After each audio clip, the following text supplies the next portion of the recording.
ফেরাউন, যাকে পবিত্র কুরআন মজিদে অহংকার, জুলুম, অবাধ্যতা ও আল্লাহর নিদর্শন অস্বীকারী শাসক হিসেবে প্রায় ৭৪ বার বিভিন্ন সূরায় উল্লেখ করা হয়েছে। ফেরাউন বলতে মূলত সেই মিশরীয় শাসককে বোঝানো হয়েছে যিনি হযরত মূসা আলাইহিস সালামের যুগে বনী ইসরায়েলের উপর অত্যাচার করেছিল এবং আল্লাহর একাত্মবাদকে প্রত্যাখ্যান করে নিজেকে খোদা হিসেবে দাবি করেছিল। সে তার প্রজাদের সামনে দাম্ভিকতার সাথে বলতো, আমি তোমাদের সবচেয়ে বড় রব।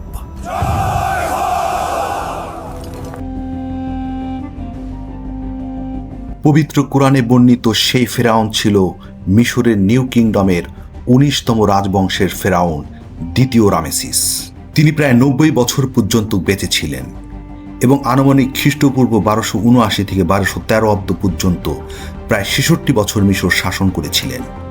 তিনি ছিলেন দীর্ঘ সময় মিশর শাসন করা অন্যতম ফেরাউন। তার এই দীর্ঘ সময় শাসনকালে সে প্রাচীন মিশরে নিজের নামকে স্মরণীয় করে রাখার জন্য ইতিহাসের সবচেয়ে বেশি স্মৃতিস্তম্ভ এবং মন্দির নির্মাণ করেন। তার প্রতিষ্ঠিত আবু সিম্বেল মন্দির তার মধ্যে অন্যতম, যা পাহাড়ের গা কেটে তৈরি করা হয়েছিল, যেখানে সে নিজের বিজয় গাথার প্রমাণ দেবার চেষ্টা করেছেন। স্ত্রীর প্রতি তার ভালোবাসা প্রকাশের সাথে সাথে নিজেকে সরাসরি দেবতারূপে অধিষ্ঠিত করেছেন। বন্ধুরা, এই ব্লগে আমরা দ্বিতীয় রামেসিসের অমর গাথা আবু সিম্বেল মন্দির ভিজিট করব এবং আপনাদের মাঝে তুলে ধরব হযরত মূসা আলাইহিস সালামের সময়কার ফেরাউন দ্বিতীয় রামেসিস কিভাবে নিজেকে খোদারূপে অধিষ্ঠিত করতে চেয়েছিল। সুতরাং ভিডিওটি লাইক এবং চ্যানেলটি সাবস্ক্রাইব করে পুরো সময়টি জুড়ে আমাদের সাথেই থাকুন।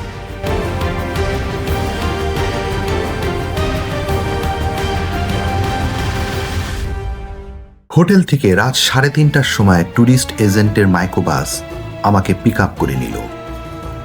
পরবর্তীতে একটি বড় বাসে করে সকল ট্যুরিস্টদের একত্রিত করে রাত ৪:৩০টার সময় আসওয়ান শহর থেকে আবু সিম্বেলের উদ্দেশ্যে রওনা করল। তখনও সূর্যের আলো ফুটেনি। অন্ধকারাচ্ছন্ন আসওয়ান শহরের ভিতর দিয়ে আমাদের ট্যুরিস্ট বাসটি ছুটে চলেছে আবু সিম্বেলের উদ্দেশ্যে।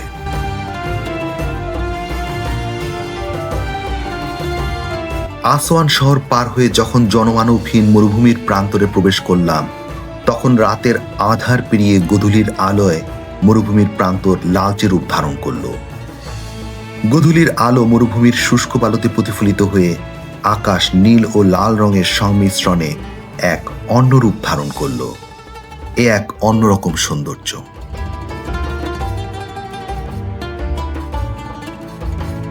আবু সিম্বেল মন্দির আসওয়ান শহর থেকে প্রায় ২৮০ কিলোমিটার দক্ষিণে সুদান সীমান্তের কাছে নুবিয়া এলাকায় অবস্থিত। বাসে যেতে সময় লাগে প্রায় ৩ থেকে ৪ ঘন্টা। এখানে দ্রষ্টব্য আবু সিম্বেল মিশরের শেষ প্রান্ত এবং বর্ডার এলাকায় অবস্থিত, তাই এখানে গ্রুপ ট্যুরই বাঞ্ছনীয়। আবু সিম্বেল ভিজিট করে যাতে সূর্য অস্ত যাবার আগেই গন্তব্যে ফিরে আসা যায়, তাই শেষ রাতেই যাত্রা শুরু করা হয়। মরুভূমির ভিতর দিয়ে দ্রুততার সাথে ছুটে চলেছে আমাদের বাসটি। সকালে মরুভূমি ও নীলাভ আকাশের মিলবন্ধন দেখতে দেখতে প্রায় ৪ ঘন্টা সময় পর নুবিয়া এলাকায় পৌঁছে গেলাম। দলবদ্ধভাবে আবু সিম্বেল মন্দির চত্বরের দিকে অগ্রসর হচ্ছি।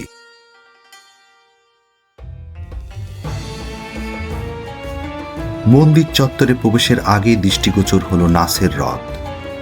এই নাসের হ্রদের পার ঘেঁষেই অবস্থিত আবু সিম্বেল মন্দির। নাসের হ্রদের সৌন্দর্য অন্যরকম। শুষ্ক লাল মরুভূমির পার ঘেঁষে স্বচ্ছ নীলাভ পানি। শুষ্ক মরুভূমির পারে যে এমন স্বচ্ছ জলরাশি থাকতে পারে তা নাসের হ্রদ না দেখলে বিশ্বাসই করতে পারতাম না। হ্রদটির ঠিক অপর প্রান্তেই অবস্থিত সুদান। তপ্ত রোদে হ্রদ থেকে আসা মিষ্টি বাতাস শরীর জুড়িয়ে দিচ্ছিল। বন্ধুরা, আমি এখন দাঁড়িয়ে আছি কায়রো থেকে প্রায় ৮৫০ কিলোমিটার দূরে সুদান সীমান্তের ঠিক কাছেই অবস্থিত মানুষের তৈরি ইতিহাসের এক অবিশ্বাস্য কীর্তি আবু সিম্বেল মন্দিরের সামনে। এক নজরে নাসের হ্রদের পার ঘেঁষে স্থাপিত আবু সিম্বেল মন্দিরের পুরো চত্বরটি দূর থেকে দেখে নিলাম। আমাদের গাইড আবু সিম্বল মন্দিরের ইতিহাস বর্ণনা করছিলেন, আর আমি নাসের হ্রদের নীল জলের সাথে নীল আকাশের মেলবন্ধনের পাশাপাশি প্রায় 3200 বছর আগে পাহাড় খোদাই করে বানানো ধূসর আবু সিম্বল মন্দিরের সৌন্দর্য উপভোগ করছিলাম। মনে করা হয় ফেরাউন দ্বিতীয় রামেসিস খ্রিস্টপূর্ব 1264 থেকে 1244 সালের মধ্যে এই মন্দিরটি নির্মাণ করেছিলেন। এই কমপ্লেক্সে মূলত দুটি প্রধান মন্দির আছে। বড়টি ফেরাউন দ্বিতীয় রামেসিস নিজের জন্য, আর তার ঠিক পাশে ছোট মন্দিরটি তৈরি করেছিলেন তার সবচেয়ে প্রিয় এবং প্রধান রানী নেফারতারির জন্য, যিনি আমাদের কাছে বিবি আসিয়া নামে পরিচিত। প্রাচীন মিশরে কোনো রানীর জন্য এত বড় মন্দির বানানোর ঘটনা বেশ বিরল। সাধারণত মানুষ মন্দির নির্মাণ করে তার বিশ্বাসের দেবতার প্রতি ভক্তি থেকে, কিন্তু দ্বিতীয় রামেসিস আবু সিম্বল মন্দিরটি নির্মাণ করেছিলেন নিজের অমরত্বের প্রতীক হিসেবে এবং নিজের জয়গান গাওয়ার জন্য। প্রথমেই মন্দিরের সামনে পাহাড় কেটে তৈরি দ্বিতীয় রামেসিসের 4টি বিশাল মূর্তি উপবিষ্ট, প্রতিটি প্রায় 33 মিটার উঁচু। একটি মূর্তির মাথা অনেক আগেই ভেঙে গিয়েছে। নিজের নামে মন্দির এবং এর সামনে নিজের বিশালাকার মূর্তি স্থাপন করে সে নিজের অহংকার এবং দাম্ভিকতারই প্রমাণ দিয়েছেন।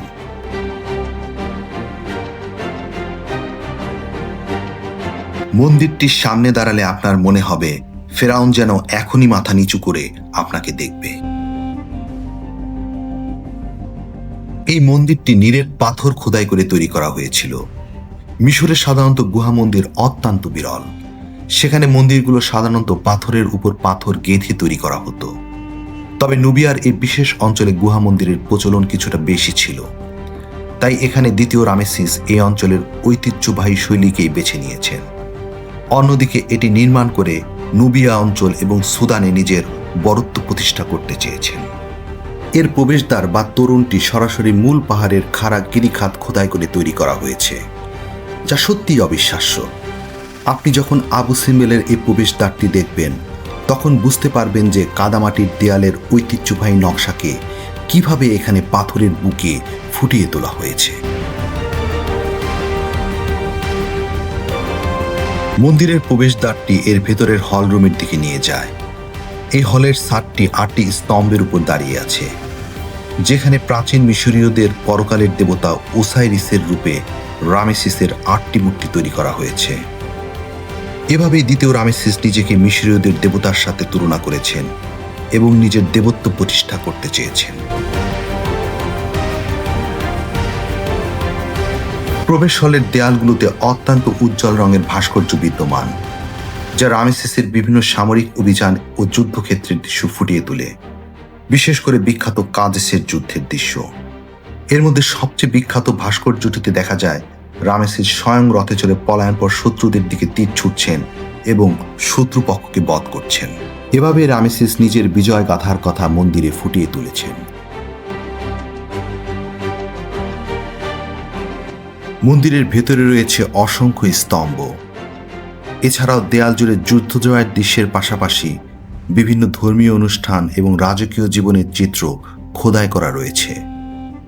এসব খোদাই আজও প্রায় অক্ষত অবস্থায় টিকে আছে। মন্দিরের ভেতরে আরও 8টি ছোট কক্ষ রয়েছে। এগুলো সম্ভবত মন্দিরের তৈজসপত্র এবং আসবাবপত্র সংরক্ষণের জন্য ব্যবহৃত হতো। মন্দিরের ভেতরের প্রতিটি দেয়ালই কারুকার্যে পরিপূর্ণ।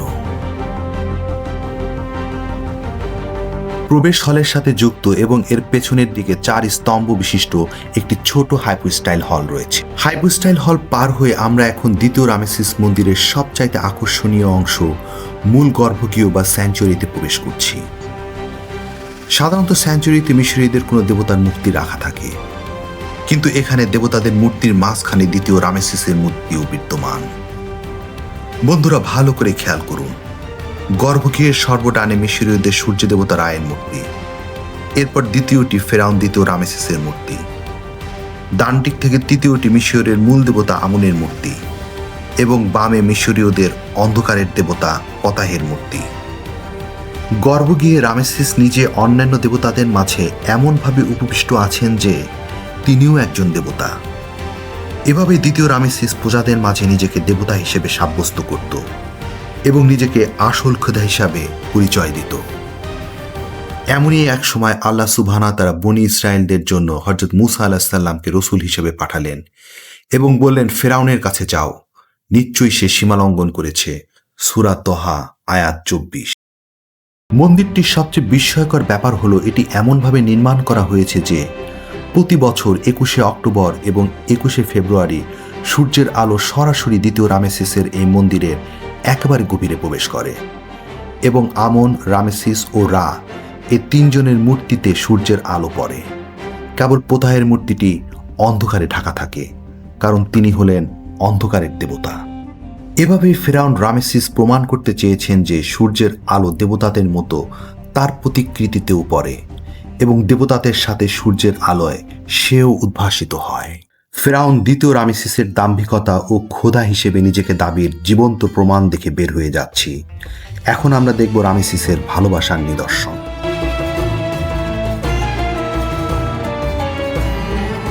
দ্বিতীয় রামেসিস একজন ভালোবাসায় পরিপূর্ণ মানুষ ছিলেন। তার 8 জন প্রধান স্ত্রী এবং অসংখ্য উপপত্নী ছিল। তার প্রধান এবং প্রিয়তমা স্ত্রী ছিলেন সুন্দরী রানী নেফারতারি, যাকে আমরা বিবি আসিয়া নামে চিনি। রানী নেফারতারি অর্থাৎ বিবি আসিয়াকে উৎসর্গ করেই তিনি তার মন্দিরের পাশে নেফারতারি মন্দির তৈরি করেছিলেন। মুঘল সম্রাট শাহজাহান যেমন মমতাজের জন্য তাজমহল তৈরি করেছিলেন, প্রায় 3200 বছর আগেই ভালোবাসার প্রমাণস্বরূপ একইভাবে দ্বিতীয় রামেসিসও বিবি আসিয়ার জন্য মন্দির নির্মাণ করেছিলেন।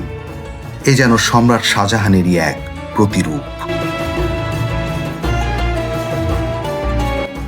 এখানেও মন্দিরের সামনে রামেসিসের 4টি দণ্ডায়মান মূর্তি বিদ্যমান এবং তার 2টি মূর্তির মাঝখানে একটি করে বিবি আসিয়ার মূর্তি রয়েছে, যেন তিনি তার প্রিয়তমা স্ত্রীকে 2 দিক থেকে নিরাপত্তা দিচ্ছেন। বন্ধুরা, ভালো করে দেখে নিন আল কোরআনে বর্ণিত মহিষী নারী বিবি আসিয়ার প্রতিকৃতি।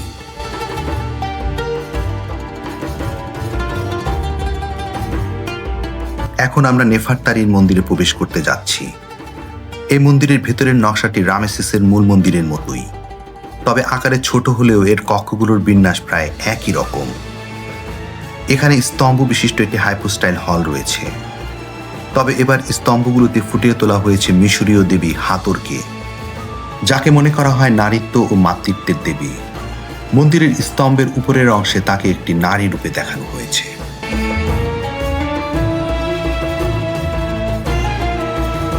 এছাড়াও মন্দিরের দেয়ালে রানী নেফারতারিকে বিভিন্ন দেবদেবীর সঙ্গে দেখা যায়। মন্দিরের গর্ভগৃহে হাতুরের একটি মূর্তি রয়েছে, যিনি গাভীরূপে পাহাড়ের ভেতর থেকে বের হয়ে আসছেন, আর ফেরাউন দ্বিতীয় রামেসিস তার সুরক্ষার জন্য দাঁড়িয়ে আছেন। আবু সিম্বল মন্দিরের স্থাপত্য শৈলী এবং এর ইতিহাস যতটা চমৎকার, আধুনিক যুগে এসে এর রক্ষা করার গল্পটিও ঠিক ততটাই অবিশ্বাস্য। 1960 দশকে যখন নীল নদের উপর আসওয়ান বাঁধ নির্মাণ করা হচ্ছিল, তখন এই প্রাচীন স্মৃতিস্তম্ভ সম্পূর্ণভাবে পানির নিচে তলিয়ে যাওয়ার উপক্রম হয়েছিল।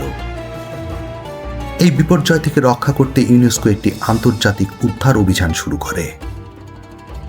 1964 থেকে 1968 সালের মধ্যে এটি অত্যন্ত জটিল প্রকৌশলগত প্রক্রিয়ার মাধ্যমে এই 2টি মন্দিরকে আক্ষরিক অর্থে টুকরো টুকরো করে কেটে ফেলা হয়।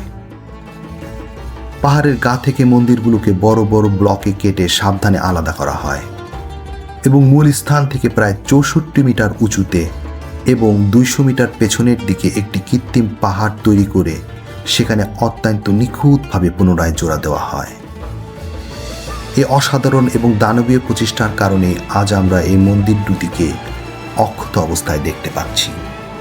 আবু সিম্বল মন্দির প্রমাণ করে যে হাজার হাজার বছর আগেও মানুষ কল্পনাতীত প্রকৌশলগত দক্ষতা, শিল্পকলা এবং জ্যোতিষ বিজ্ঞানে জ্ঞান অর্জন করেছিল। এপিসোডটি ভালো লাগলে ভিডিওটি লাইক করুন ও শেয়ার করুন এবং মিশর সিরিজের পরবর্তী ভিডিওগুলো দেখতে চ্যানেলটি সাবস্ক্রাইব করতে ভুলবেন না। সবাইকে ধন্যবাদ।